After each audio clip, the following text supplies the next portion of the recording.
การเปลี่ยนแปลงที่ใจบ่คุ้นเคยคอยรู้สึกในกายเปลี่ยนเป็นคนละคนจากนี้ยิ่งสั่งตัวเองที่เป็นแบบนี้เป็นไงฮันหมดความเข้มแข็งในใจตอนนี้บ่มีเหตุผลหรือว่าเป็นแบบนี้ก็เพราะว่าเขาจะไปค่อยเป็นพยาบาลจะจากไปแล้วทุกอย่างได้เปลี่ยนไปฤดูกาลในหัวใจมันสับสนท้องฟ้าสดใสบ่มีความหมายใดๆในสิ่งที่เธอที่อยู่ใส่ที่เคยลึกซึ้งในยามฝนตกเล่นในฝนใจมันเหงาอากาศหนาวเขาเพียงใดในใจยังเจ็บเหงา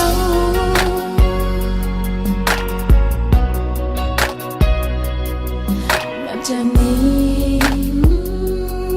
ก็รู้ได้ว่าเวลามันเดินสายลงเท่าใด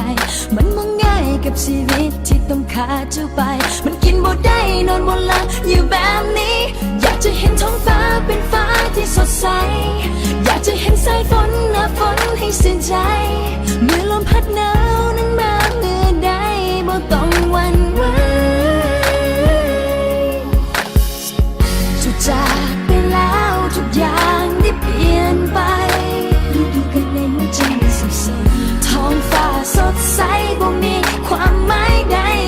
ๆในสิ่งที่เธอที่อยู่ใส่ที่เคยลึกซึ้งในยามฝนตกเล่นในฝนในใจมันเหงาอากาศหนาวเขาเพียงใดในใจยังเจ็บยังเศร้าตู่ถ้าเพิ่นฮู้ว่าคนที่ขับรถตามเพิ่นเป็นไผเพิ่นสิจังใดค่อยให้อภัยเราบ่ได้มันบ่คือเก่ามั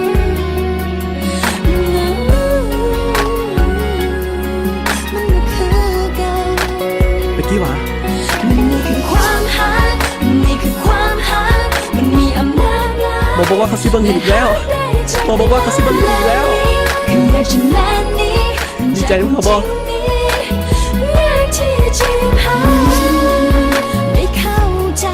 ดีใจด้วยครับบอ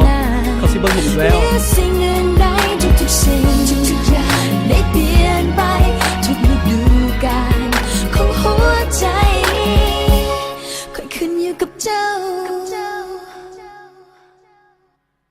จะจากไปแล้วทุกอย่างได้เปลี่ยนไปฤดูกาลในหัวใจมันสับสนท้องฟ้าสดใสบ่มีความหมายใดๆในสิ่งที่เธอที่อยู่ใส่ที่เคยลึกซึ้งในยามฝนตกหมอพยาบาลตะกี้ไปใส่เราไปใส่เขาอยากเห็นหน้าเราตะกี้มีแต่เราฝากจดหมายไว้ให้เจ้า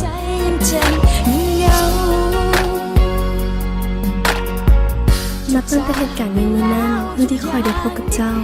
ได้เห็นให้ชีวิตของคอยเปลี่ยนไปท้องฟ้าสดใสบ่มีความหมายใดๆสิ่งที่เธอที่อยู่ใส่ที่เคยลึกซึ้ง